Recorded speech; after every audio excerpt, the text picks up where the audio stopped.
உழவுக்கு கை கொடுப்போம். தமிழ் பேசும் அனைத்து நல்லுள்ளங்களையும் நம்ம பண்ணைக்காரன் குடும்பத்திற்கு அன்போடு வரவேற்கிறேன். நான் உங்கள் நிதிஷ்.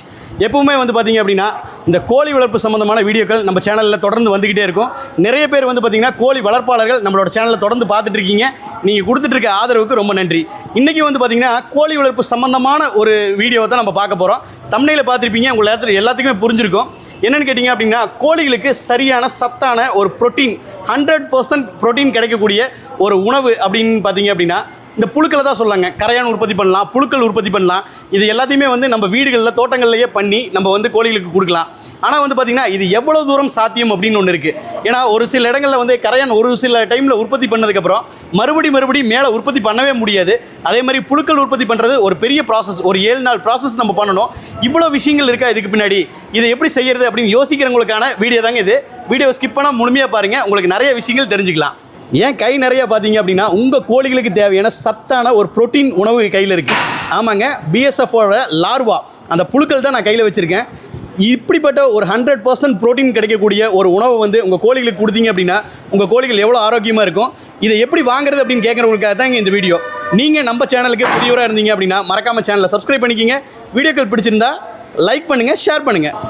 இப்போ பார்த்தீங்க அப்படின்னா நம்ம என்டியான் ஆர்கானிக்ஸ் அப்படிங்கிற ஒரு கம்பெனிக்கு வந்திருக்கோம். ஆமாங்க, இவங்க பார்த்தீங்க அப்படின்னா பிஎஸ்எஃப் அப்படிங்கக்கூடிய பிளாக் சோல்ஜர் ஃப்ளை அதை உற்பத்தி பண்ணிட்டு இருக்காங்க. குறிப்பாக சொல்லணும்னா பிஎஸ்எஃபோட லார்வாஸ் உற்பத்தி பண்ணிட்டு இருக்காங்க. அவங்களோட ஃபேக்ட்ரி செட்டப் இதுதான். அதுக்குள்ளே போயிட்டு அவங்க என்ன பண்ணுறாங்க அப்படிங்கிறதெல்லாம் டீட்டெயிலாக தெரிஞ்சுக்கலாம் வாங்க.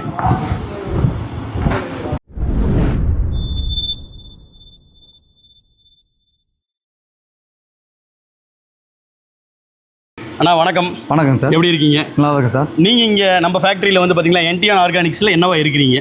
சூப்பர்வைசராக இருக்கீங்க. ஓகே, எங்களுக்கு இந்த பிஎஸ்எஃப் அப்படிங்கிறத பற்றி கொஞ்சம் விலாவரியாக சொல்லுங்கள். பிளாக் சோல்ஜர் ஃப்ளைனா என்ன, நம்ம என்ன இங்கே பண்ணிகிட்டு இருக்கோம், என்ன ப்ரொடியூஸ் பண்ணி கொடுத்துட்ருக்கோம் அப்படிங்கிறதெல்லாம் எங்கள் சப்ஸ்கிரைபர்ஸ்க்காக கொஞ்சம் சொல்லுங்களேன். சார், இது காட்டுக்கு உரமாகும். காட்டுக்கு உரம் எப்படின்னா வேர்ல்டுலேயே நம்பர் 1 தான் உரம் சார். ஓகே, அருமையான ஒரு ஃபெர்டிலைசர்னு சொல்லலாம். அது எப்படின்னு கேட்டால் சில களைக்கொல்லி அடிக்கிறது. ஓகே, அதெல்லாம் மக்கள் இதை மண்ணை நாசபதம் பண்ணிடுறாங்க. கட்டாயமா இது தென்னை மரத்துக்கு, ஓகே, காய்கறிக்கு, இளைய தலைமுறைக்கு, ஓகே, சின்ன குழந்தைங்களுக்கு அதெல்லாம் மண்ணில் விளையாட்டா கூட இதில் எந்த ஒரு கெமிக்கல் கிடையாது சார். கெமிக்கல் கிடையாது. அதாவது இது காட்டுக்கு முழுத்து விவசாயத்துக்கு பயன்படுது. அதாவது எல்லாருமே பிஎஸ்எஃப்னா என்ன நினைக்கிறோம் அப்படின்னு கேட்டிங்கன்னா கோழிக்கான உணவு அப்படின்னு மட்டும் நினைக்கிறோம். அப்படி கிடையாதுங்க. இதோட பயன்பாடுகள் நிறைய இருக்குது. அந்த உரத்தை அள்ளிட்டோம். இதில் மெயினாக பார்த்தீங்க அப்படின்னா இயற்கை உரமாக, அதாவது ஒரு என்ன சொல்கிறது ஆர்கானிக் ஃபெர்டிலைசராகவும் இது யூஸ் ஆகுது அப்படிங்கிறதாங்க ஒன்று. இப்போ இதுதான் அந்த இயற்கை உரம் இருக்குங்களா? இயற்கை உரம் சார். சரிங்க, கிலோ 10 ரூபாய்க்கு கொடுக்குறோம் சார். ஓகே, இது எப்படி உருவாகுது அதை மட்டும் எனக்கு சொல்லுங்கள். இந்த புழுவோட கழிவு தான் சார். கழிவுகள், இந்த புழுக்களோட கழிவுகள் பிஎஸ்எஃப் லார்வாவோட இந்த கழிவுகள் தான் பார்த்தீங்கன்னா இயற்கை உரம் அப்படிங்கிற அண்ணா சொல்லியிருக்காரு. இது எவ்வளோ கொடுத்துட்டு இருக்கீங்க? கிலோ 10 ரூபாய்க்கு கொடுத்துருங்க. கிலோ வெறும் 10 ரூபாய்க்கு? ஆமாங்க சார். ஒரு அருமையான ஒரு இயற்கை ஃபெர்டிலைசர் பார்த்தீங்க அப்படின்னா உரம் கிலோ 10 ரூபாய்க்கு கிடைச்சிட்டு இருக்கு. எங்கெல்லாம் டிரான்ஸ்போர்ட் பண்ணுறோம்னா தமிழ்நாடு போகிறோம். தமிழ்நாடு முழுக்க கொடுத்துட்டு இருக்கோம். ஓகேண்ணா, உரம் அப்படிங்கிற ஒரு சாப்டர் நம்ம பார்த்துட்டோம். அடுத்ததாக பார்த்தீங்கன்னா இந்த கோழிகளுக்கான ஃபீடுன்னு சொல்லியிருக்கோம், ப்ரோட்டீன் ஃபீடுன்னு. இதை எப்படி உருவாக்குறீங்க, எப்படி வளர்த்துறீங்க, எப்படி எங்களுக்கு கொடுக்குறீங்க அப்படிங்கிறதெல்லாம் லைவாக காட்டுங்க. இது கோழி கொடுத்துருங்க சார். கோழிக்கு ஃபீடு இதுதான். ஒட்டைக்கு போகிற சாவலுக்கு, ஓகே, 2வது குஞ்சுங்களுக்கு ரெக்க தொங்குறது, நாங்கள் இதுக்கெல்லாம் டைரக்டாக கொடுக்குறோம். எந்த ஒரு நோய் எதிர்ப்பு சக்தி அதிகம் இருக்குது சார். ஓகே, கட்டு சாவல் கொடுக்கலாம். ஆசையாக கோழி வளர்த்துறவங்களுக்கு கொடுக்கலாம். 100% ப்ரோட்டீன் இருக்கக்கூடிய ஒரு ஃபுட் இல்லைங்களா? ஆமாங்க சார். ஓகே, நாங்களே சாப்பிட்டு தான் சார் கோழிக்கே கொடுத்தோம். நீங்கள் சாப்பிட்றீங்களா? ஆமாம், இது வறுத்து சாப்பிட்டா ஈச்சல் மாதிரி இருக்கும். அப்படியே சொல்கிறீங்க? உண்மையா சார்? என்ன சைனாக்கார மாதிரி சொல்கிறீங்களே நீங்கள்? உண்மை சார். தமிழ்நாட்டில் எல்லாமே இது ஃபஸ்ட்டு நாங்கள் கொடுத்து அதுக்கப்புறம் கோழி கொடுத்தோம். ஓகே ஓகே ஓகே, மனிதர்களும் சாப்பிடக்கூடிய அளவில் தான் இதை உற்பத்தி பண்ணுறோம். கொடுத்தாச்சுங்க. Okay okay. ஆனால் இப்போ இந்த செக்டர் இருக்கு இல்லைங்களா, இது என்ன செக்ஷன்? இது தாய்ப்பூச்சிலேருந்து எக்ஸ் எடுத்தாந்து வைக்கிறோம் சார். ஓ, தாய்ப்பூச்சிலேருந்து முட்டைகளை கலெக்ட் பண்ணிட்டு வைக்கிறோம். அப்படியே காட்டுங்களேன், எனக்கு அப்படியே காட்டிகிட்டே பேசுங்களேன். இந்தாங்க சார். ஓகே, இதுதான் எக்கு இல்லைங்களா? எக்கு தாய்ப்பூச்சி கூடோன்னு அங்கே இருக்குது சார். ஓகே, தாய்ப்பூச்சி கூடோன்னு தனியாக இருக்குது. அங்கேருந்து முட்டைகளை கொண்டு நம்ம இங்கே வைக்கிறோம். ஓகே, இதுக்கு அடுத்த ஸ்டேஜுங்கிறது என்னவா இருக்குது? வாங்க சார் காட்டுறேன். புழுக்கள் இருக்கு. முட்டையிலேருந்து வெளியில் வந்த புழுக்கள் வெளியுதுங்க, எடுத்ததுங்க. ஓகே ஓகே, இது ஃபுல்லாகவே முட்டையிலேருந்து வெளியில் எடுத்த புழுக்கள். இதான் சார், ரொம்ப மைனூட்டாக இருக்கும். இது ஒரு 6 நாள் இதுங்க. 6 நாள் மட்டுமே வளர்ந்தக்கூடிய புழுக்கள். இவ்வளோ பெருசு தான் இருக்கும் இல்லைங்களா? ஆமாம், சின்ன ஈசல் குஞ்சுகள் மாதிரி இருக்குது பார்க்குறக்கு. Okay sir. இதுக்கப்புறம் எந்த ஸ்டேஜ் வருதுங்க? இதுக்கப்புறம் வாங்க சார். இப்போ அடுத்த ஸ்டேஜ் பார்த்தீங்கன்னா இந்த ஏரியாவில் காட்டுறாரு அண்ணன், என்ன சொல்லுங்கள் இதை பற்றி? இது அடுத்த ஒரு இது 9ஆவது நாள் தெரியுது சார். 9வது நாள். 9வது நாள். Okay okay okay. புழுக்கள் வந்து இவ்வளவு பெருசா ஆயிடுது.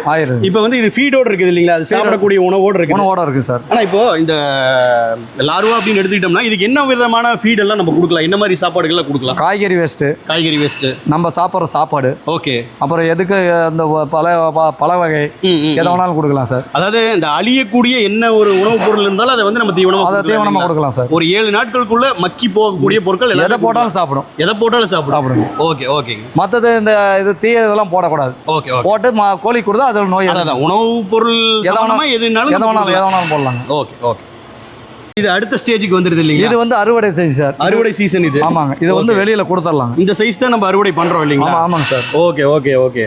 புழுக்கள் எல்லாமே நல்லா கொஞ்சம் பெருசா இருக்கு. ஆனா 2 சைஸ் கலந்து இருக்குங்களே, பெரிய புழுக்களும் இருக்கு சின்ன புழுக்களும் இருக்குது. எப்படின்னா சார், இது வந்து சின்னதை வந்து சரியா உணவு எடுத்துக்கலீங்க. Okay okay. இது வந்து பெருசாயிருது. இதை நம்ம சாப்பாடு வந்து அதிகமா டைம்ல கொடுக்கணுங்க. ஓகே. யூனிட் பெருசா இருக்கிறதுனால எங்களால போதுமான அளவுக்கு பண்ண முடியல. அறுவடை அப்பப்ப கொடுத்துக்கிட்டே இருக்கணும். நம்ம கொடுத்துட்டு இருக்கோம். எங்களுக்கு டெலிவரி எல்லாமே டைரக்டா கொண்டு போய் கொடுத்துருவோம். Okay okay. இந்தியா பூரா பண்றாங்க. இந்தியா முழுக்கவே நம்ம டெலிவரி பண்ணிட்டு இருக்கோம். அத கொரியர் சர்வீஸ் மூலமாவும் பண்றதா சொன்னாங்க. ஆமா, டிரான்ஸ்போர்ட்டும் உண்டு. டிரான்ஸ்ஃபர் உண்டு. லைவா வண்டியில போகுது கார். இந்த டிரான்ஸ்போர்ட் பண்ணி டன் கணக்குல கொடுத்துட்டு கேரளா வரைக்கும் கொடுத்துட்டு இருக்கோம். இப்போ அறுவடை பண்ணியாச்சு, எல்லாமே வந்து பாத்தீங்கன்னா ட்ரெயில எடுத்து வச்சிருக்கீங்க. இது எதுக்காக வச்சிருக்கோம் அதை சொல்லுங்க. இது சேலுக்காக சார். இதுதான் சேலுக்காக வச்சிருக்கோம். நாளைக்கு கேரளா கொண்டு போறோம். ஓ, நாளைக்கு கேரளா போகுது. இது எல்லாமே கேரளா. ஓ, இதுதான் வந்து நம்ம டெலிவரி கொடுக்கக்கூடிய விரால் பண்ணைக்கும், ஓகே, சோனாலி கோழிக்கும், ஓகே, நாட்டு கோழிக்கும் போகுது. நாட்டு கோழிக்கு, சோனாலி கோழிக்கு, அது போக மீன் பண்ணைகளுக்கும் போகுது. மீன் பண்ணைக்கும் கொடுத்துட்டு அது குறிப்பா விரால் பண்ணைக்கு போகுது. விரால் பண்ணைக்கு. ஓகேண்ணா. இப்போ இதுல ஏதாவது சைஸ் வேரியேஷன் ஏதாவது இருக்கா? நம்ம சேல் பண்ணும்போது குட்டி, பெருசு, மீடியம் சைஸ் அது மாதிரி ஏதாவது இருக்கா? அதெல்லாம் எதுவுமே கிடையாது. டெலிவரியில எடுத்தா எல்லாமே ஒரே சைஸ் தான். ஒரே இதுதான். ஓகே. இப்போ இந்த ட்ரேல வந்து எத்தனை கிலோ உங்களுக்கு பிடிக்கும்? எத்தனை கிலோ வரைக்கும் நாங்கள் வந்து 8 கிலோ. 8 கிலோ. இந்த ஒரு ட்ரேல வந்து 8 கிலோ வந்து நீங்க லோட் பண்ணுங்க சேலுக்கு. ஓகே. அதே மாதிரி லோடுக்கு பண்றதா 3 கிலோ தான். 3 கிலோ தான். Okay okay. லோடிங்க்கு 3 கிலோ, இது சேலுக்கு வரும்போது 8 கிலோ. 8 கிலோ. ஓகே. இந்த புழுக்கள் எல்லாமே வந்து நம்ம சேலுக்காக வச்சிருக்கோம். சேலுக்காக. Okay okay.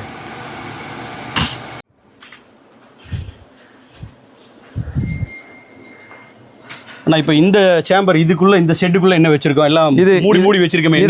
இது தாய்ப்பூச்சி சார். ஓ, இதுதான் தாய்ப்பூச்சி. இதுதான் தாய்ப்பூச்சி. சரி சரி சரி. இது வந்து இந்தியா பூச்சி கிடையாது, சவுத் ஆப்பிரிக்கா பூச்சி. ஓ, வெளிநாட்டுல இருந்து கொண்டு வந்த ரகம். ஆமா, ஓகே. வெளிநாட்டுல இருந்து நம்ம வந்து தஞ்சம் அடைஞ்சது. நம்ம கொண்டு வரல. அது நம்ம கொண்டு வரல, அதுவா வந்தது வந்து இது பண்ணிருக்கோம். ஓகே. இதுல இருந்து தான் வந்து நம்ம வந்து அந்த புழுக்களை வந்து உற்பத்தி வந்து பாத்தீங்க அப்படின்னா நம்ம சூப்பர்வைசர் அண்ணா ரொம்ப தெளிவா வந்து சில விஷயங்களை காமிச்சாரு. இப்போ வந்து நம்ம பிரதர் வந்து நம்ம கூட இருக்கு, அப்படி இவர் தான் காட்ட போறாரு. தாய்ப்பூச்சிகள் இதில் தான் இருக்குங்களா சார்? இது பார்த்தீங்கன்னா நாங்கள் லவ் கேஜ்னு சொல்லுவோங்க. Love cage. ஓகே. அந்த பூச்சியோட செட்டப்புங்க. ஏன்னா இதனோட மெயின்டெனன்ஸ் எனக்கு இதில் கரெக்டாக டெம்பரேச்சர் எல்லாமே நம்ம ஃபிக்ஸ்டு தாங்க. ஓகே. டெம்பரேச்சர் மெயின்டைன் பண்ணுங்க. இப்போ நம்மளுக்கு டெம்பரேச்சர் அந்த ஹியூமிடிட்டி கரெக்டாக இருந்தால் தாங்க நம்ம எதிர்பார்க்குற எக்ஸே எல்லாமே எடுக்க முடியும். ஆமாங்க. அப்படின்னா பூச்சி அதுவா டெட் ஆயிருங்க. அதனோட டெம்பரேச்சர் ஓவர் ஆனாலுமே அது டெட் ஆயிருங்க. Okay okay. ஏன்னா அதுக்கப்புறம் பார்த்தீங்கன்னா அந்த பூச்சி அதை அந்த டெம்பரேச்சர் மேலே அது லைஃப் இல்லைங்க. வெறும் புழுக்கள் உற்பத்தி பண்றது இல்லை, இதுல பல விஷயங்கள் இருக்கு. இதுல செட்டப் இருக்கு. அது எல்லாமே மெயின்டெனன்ஸ் பண்ணும்போது தான் நம்ம அதனோட இதை நம்ம பார்க்க முடியுங்க. ஏன்னா இப்போ நாங்கள் டெம்பரேச்சர் இல்லாமல் அதுக்கு ஃபீடு நாங்கள் கரெக்டாக மெயின்டெனன்ஸ் பண்ணுங்க. இப்போ 2 days ஒன்ஸ் இல்லை 3 days இந்த மாதிரி நம்ம அந்த ஃபீடு ட்ரை ஆகிறத பொறுத்து நம்ம மாத்திக்கணுங்க. Okay okay. இப்போ ரெகுலரா அதை நம்ம டெய்லி வாட்ச் பண்ணுவோங்க. இப்போ எல்லாமே அந்த மெயின்டெனன்ஸ் நம்ம கரெக்டா பண்ணணும். இந்த ஈக்கள் வெளியில வராம இருக்கறதுக்கு தான் இந்த மாதிரி ஒரு நெட் செட்டப் பண்ணிருக்கோம் இல்லீங்களா? சுமாரா இந்த ஒரு கேஜுக்குள்ள மட்டும் எத்தனை ஈக்கள் இருக்கும்? சரி, இதுல பாத்தீங்கன்னா இப்போ நம்ம கிராம் கணக்கு தாங்க. கிராம் கணக்கு தான். இப்போ ஒரு லவ் கேஜ்ல பாத்தீங்கன்னா ஒரு பூப்பா நம்ம அந்த பூச்சி நம்ம அங்க புழு பாத்தீங்கன்னா ஆமா, புழுக்கள் பார்த்தோம். அதனோட பூப்பா நம்ம வைக்கும்போது பாத்தீங்கன்னா ஒரு லவ் கேஜ்ல ஒரு 20 kg இல்ல 15 kg இந்த மாதிரி வைப்பாங்க. சரிங்க சரி. இப்போ அதுல பாத்தீங்கன்னா நம்ம இந்த அது வெயிட் கம்மியா தான் வருங்க. இப்போ லைவா இருக்கும்போது அந்த வெயிட் பாத்தீங்கன்னா ஒரு 100 மில்லிகிராம் வரும்போது இது பார்த்தீங்கன்னா ஒரு 10 இல்லை 20 அந்த மாதிரி தான் வருங்க. அந்த இப்போ அந்த மாதிரி செட்டப்பில் தான் நம்ம வைக்கிறதுங்க. இதில் பார்த்தீங்கன்னா நம்ம உள்ள ட்ரேஸ் அது இல்லாமல் அந்த ஸ்டிக்ஸு அந்த எல்லாமே இருக்குங்க. இப்போ அந்த ஸ்டிக்ஸில் அதை முட்டை வச்சுக்கிங்க உள்ளே இருக்குங்க. இப்போது நம்ம கையில் இருக்கிற பார்த்தீங்கன்னா இப்போ நம்ம வளர்ந்த புழுக்குங்க. முழுசாக வளர்ந்த புழுக்கள் இதா இல்லைங்களா? ஆமாங்க. லார்வா, பிஎஸ்எஃப் லார்வான்னு சொல்கிற முழுசாக வளர்ந்த புழுக்கள். ஓகே. இப்போ நம்ம கோழிக்கு போடலாங்க. இதை தான் வந்து நம்ம கோழிகளுக்கு தீவனமாக கொடுக்குறோங்களா? ஓகே. கோழிகளுக்கு மட்டும் தான் கொடுக்கலாமா? இல்லைங்க சார், பேர்ட்ஸ் எல்லாமே சாப்பிடலாங்க. நம்ம எதுக்கெல்லாம் கொடுத்துருக்கோம் சாப்பிடுங்க. ஓகே. இது எல்லாமே நம்ம கம்பெனி ப்ராடக்ட்டுங்க. அப்படிங்களா? ஆமாங்க. கோழி, வாத்து எல்லாத்துக்குமே நம்ம கொடுக்கலாம் இல்லைங்களா? எல்லாமே சாப்பிடும் இதில். எல்லாமே சாப்பிடுங்க. ஓகே. இந்த லவ் பேர்ட்ஸ் எல்லா பேர்ட்ஸ்னு காமனாக பேர்ட்ஸ் அப்படிங்கிற எல்லா ஐட்டத்துக்கும் கொடுக்கலாமா? கொடுக்கலாங்க. Okay okay okay. ஆனால் இவ்வளோ நேரம் வந்து பார்த்தீங்க அப்படின்னா இந்த பிஎஸ்எஃப் அப்படிங்கக்கூடிய பிளாக் சோல்ஜர் ஃப்ளையோட என்டையர் ப்ராசஸ், அதாவது எப்படி முட்டையிலேருந்து அது எப்படி உருவாகி எப்படி வெளியில் வருது, அதை எப்படி வந்து நம்ம விற்பனை பண்ணிட்டு இருக்கோங்கிறது எல்லாமே சொன்னீங்க. இப்போ வந்து பார்த்தீங்கன்னா முழுசாக வளர்ந்த இந்த லார்வாக்கள் கொடுத்துட்டு இருக்கோம் இல்லைங்களா? ஆமாங்க சார். எங்கெல்லாம் கொடுக்குறோம், எப்படி நம்ம டிரான்ஸ்போர்ட் பண்ணி கொடுக்குறோம், அதை பற்றி கொஞ்சம் சொல்லுங்களேன். லைவா சார் எங்களுடைய வண்டி கம்பெனி வண்டியில் போய் உலகம் தமிழ்நாடு பூரா கொடுத்துட்டு இருக்கிறோம். ஓகே. 3 ஸ்டேட்டு கொடுத்துட்டு இருக்கிறோம். 3 ஸ்டேட்டுக்கு கொடுக்குறீங்க. பாண்டிச்சேரி. ஓகே. ரெண்டாவது வந்து தமிழ்நாடு. ஓகே. மும்பை வரைக்கும் டிரான்ஸ்போர்ட் பண்றோம். மும்பை வரைக்கும் போகுது. ஒரு 2-3 ஸ்டேட்டுக்கு நம்ம பண்ணிட்டு இருக்கோம். அதே மாதிரி வந்து கர்நாடகா. சரி. இதெல்லாம் கொடுத்துட்டு இருக்கிறோங்க. ஓகே. ஆனா எனக்கு ஒரே ஒரு சந்தேகம் தான், இந்த முழுசா வளர்ந்த புழு இருக்கு இல்லைங்களா, இதை எப்படி உயிரோட கொடுக்குறோமா, லைவா கொடுக்குறோமா, இல்ல இறந்ததுக்கு அப்புறம் அதை காய வச்சு கொடுக்குறோமா, எப்படி என்ன ப்ராசஸ் பண்றோம்? 3 கம்பெனி நம்ம இந்தியாவில் இருக்குது சார். ஓகேங்க. 3 பேர் வந்து டையா தான் கொடுக்குறாங்க. சரிங்க. இங்க இந்தியாவிலேயே நாங்க தான் லைவா கொடுக்குறோம். மற்ற கம்பெனில அந்த ட்ரை ஃபீடா தான் கொடுக்குறாங்க. இறந்தது அப்புறம் எண்ணெய் எடுத்துறாங்க. ஓகே. ஆயில் எடுத்துட்டு பண்ணிட்டு அதை கொடுக்குறாங்க. அந்த ஆயில் எடுத்து கொடுக்கல, ஒன்றும் பெனிஃபிட் ஒன்றும் கிடையாது. Okay okay okay. இது ரெக்க தொங்குறது எந்த ஒரு இதுவும் கிடையாது சார். எதுவும் கிடையாது. நான் எங்களுடைய கோழிக்கு போடுற பாம்பல. சரி. இது வந்து எங்களுக்காக ஆராய்ச்சி பண்ணோம், விவசாயத்துக்கு எதுக்கு நாங்கள் பண்ணியிருக்கோம். இது எந்த ஒரு இதுவும் கிடையாது சார். ரைட். நான் ஒரே ஒரு சின்ன சந்தேகம், ஏன்னா இந்த பிஎஸ்எஃப் புழுக்களை பத்தி நிறைய பேத்துக்கிட்ட ஒரு கருத்து இருக்குது. அதாவது வந்து பாத்தீங்கன்னா கோழியோட உடம்பு வந்து ரொம்ப சூடு, அதுக்கு வந்து இதை தீவனமா போட்டோம்னா கோழியோட சூடு அதிகரிக்குது, கோழிகளுக்கு வந்து இந்த அம்மை சிக்கன் பாக்ஸ்னு சொல்லுவோம் இல்லையா, அந்த அம்மை வருது அப்படிங்கிறாங்க. உங்களோட அனுபவத்தில் நீங்க இதை பத்தி என்ன நினைக்கிறீங்க சார்? இது வரைக்கும் நான் வந்து அம்மா எங்க கண்ட்ரோல் இதெல்லாம் வந்ததே கிடையாது. அம்மா வந்ததே கிடையாது. சரி. 190 அந்த குராச நோயும் வந்ததே கிடையாது. குறைசாவும் வந்தது இல்ல. அதாவது என்னன்னு கேட்டா லிவர் ஃபால்ட் ஆகுறது நம்ம கொடுக்குற தீவனத்துல தான் கெமிக்கல் இருக்கு. Okay okay. நான் 100% நான் வந்து மக்கள்கிட்ட எடுத்து சொல்லுவேன். ஓகே. எங்க புழுவால மிஸ்டேக்னா உங்களுடைய கோழிக்கு எவ்வளவு நஷ்டீடு நான் கொடுக்க தயார். அந்த அளவுக்கு சேலஞ்சே பண்ண முடியும். ஏன்னா இதனால அது வர்றது இல்லை, வாய்ப்பே கிடையாது. ஓகே. எங்களுடைய கோழி கொண்டு போய் ஆராய்ச்சி கூட பண்ணிக்கலாம். ஓகே. எங்க கோழிகளுக்கு முழுக்கவே இதான் கொடுக்குறேன். ரேஷன் அரிசி இது மட்டும் தான் கொடுக்குறேன் சார். Okay okay okay.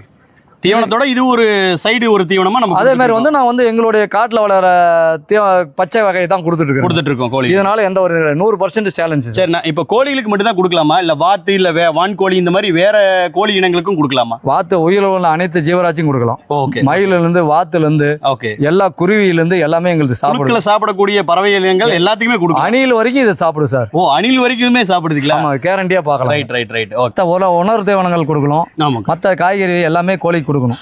அதாவது கோழிக்கு கொடுக்கக்கூடிய தீவனங்கள் கொடுக்கணும். இது எத்தனை % கொடுக்கலாம்? இது வந்து ஒரு 30%. ஒரு 30% தான் இதை கொடுக்கணும். அதாவது இது வந்து புரோட்டீன் சோர்ஸ்க்கு மட்டும் இதை கொடுக்கணும். 30%. ஓகே. அதே மாதிரி வந்து 100% வந்து இந்த கோழி வந்து முட்டை சேர்த்திடுங்க. ஓகே. முக்கியமான தாய் கோழி கொடுக்கலாம்.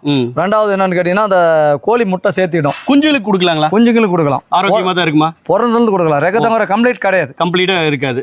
அதாவது இப்போ கரையான் உற்பத்தி பண்ணி கொடுக்கறதுக்கு பதில் வந்து குஞ்சுகளுக்கு இதுவே வந்து லைவா நம்ம கொடுத்துடலாம். ஓகேண்ணா, ரொம்ப அருமையா சொன்னீங்க. இப்போ லைவா வந்து நீங்க வந்து டிரான்ஸ்போர்ட் பண்ணிட்டு இருக்கீங்கன்னு சொன்னீங்க. எத்தனை கிலோல இருந்து கொடுக்குறோம்? மினிமம் ஆர்டர் எவ்வளோ, மேக்ஸிமம் ஆர்டர் எவ்வளோ? எங்க வந்து கம்பெனில 120 சார். ஓகே. 120 ரூபா. நான் உங்க இடத்துக்கு வந்தா 5 கிலோ ஒரு மினிமம் 5 கிலோ கம்மியா நான் தர மாட்டேங்க. அதாவது வந்து டிரான்ஸ்போர்ட் சார்ஜ் வந்து ஒரு 5 கிலோவுக்கு ஒரு 50 ரூபா சார்ஜ் போடுவோம். கிலோ வந்து 120 ரூபாய்க்கு நம்ம சேல் பண்ணிட்டு இருக்கோம். அனுப்புறதுக்கு வந்து டிரான்ஸ்போர்ட் சார்ஜ் கொரியல் தனி. ஓகே. லைவா கட்டினா இடத்துக்கு வருங்க. ஓகே. அந்த ஊருக்கு ஒரு ஊரு.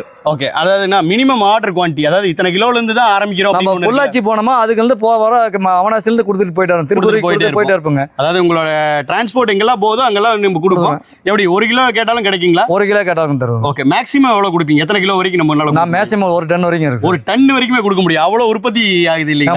பண்ணிடுவேன் சார். Okay okay. ரொம்ப அருமையா சொன்னீங்க. இவ்வளவு நேரம் வந்து பாத்தீங்க அப்படின்னா நம்ம என்டிஆர் ஆர்கானிக்ஸ்ல வந்து பாத்தீங்க அப்படின்னா இந்த பிஎஸ்எஃப் சோல்ஜர்ஸ் லார்வா புழுக்களை எப்படி உற்பத்தி பண்றோம், அதை என்னெல்லாம் பண்ணிட்டு இருக்கோம், எப்படி விற்பனை பண்றோம் அப்படிங்கிறது எல்லாத்தையும் ரொம்ப விளக்கமா சொன்னீங்க. ரொம்ப ஒரு உதவிகரமா இருக்கும். கோழி வளர்த்துறவங்களுக்கு இது கட்டாயமா வந்து ஒரு உதவிகரமா இருக்கும். அம்மா இதனால கிடையாது சார். ஓகே. ரொம்ப வந்து 100% வந்து பாத்துக்கலாம். லைவ் நாளைக்கு வந்து செக்அப் பண்ணிலாம் கோழி பாத்துக்கலாம். நேரடியா வந்து வந்து கோழி பாத்துங்க. சரி. அதில் ஒரு மிஸ்டேக் இருந்தாலும் உன்னோட கோழி எவ்வளவு இருந்தாலும் நான் கொடுக்குறேன். ரொம்ப அருமையா சொன்னீங்க. ஒரு சேலஞ்சிங்காவே சொல்லியிருக்கீங்க. கட்டாயம் வந்து கோழி வளர்ப்பாளர்களுக்கு இது உதவிகரமா இருக்கும்னு நினைக்கிறேன். ஏன்னா நிறைய பேர் எங்கிட்ட கேட்ட சந்தேகம் என்ன அப்படின்னா, இந்த லார்வா புழுக்களை கொடுத்தோம்னா கோழிகளுக்கு வந்து உடல் சூடு அதிகரிக்குது, அம்மை போடுது, குஞ்சுகளை வந்து காப்பாற்ற முடியல அப்படின்னீங்க. இவங்களே நிறைய கோழிகள் வளர்த்திட்டு இருக்காங்க. 1-2 இல்ல, எக்கச்சக்கமான கோழிகளை வந்து இங்க வளர்த்திட்டு இருக்காங்க. இந்த புழுக்களை கொடுத்து தான் வளர்த்திட்டு இருக்காங்க. ஸோ இது வந்து கட்டாயமா ஒரு 100% புரோட்டீன் தேவையை பூர்த்தி செய்யும் அப்படிங்கிறதுல எந்த விதமான மாற்று கருத்துக்கள் இல்லை. ஆனால் ரொம்ப நன்றி. இவ்வளோ நேரம் வந்து எங்கள் நேயர்களுக்காக நிறைய விஷயங்களை விளக்கமாக சொன்னீங்க. உங்களோட இந்த பிஎஸ்எஃப் லார்வா புழுக்கள் வளர்ப்பானது மென்மேலும் வளரணும்னு சொல்லி நம்ம பண்ணைக்காரன் குடும்பத்தின் சார்பாக வாழ்த்துக்களை தெரிவிச்சுக்கிறேங்க. நன்றிண்ணா.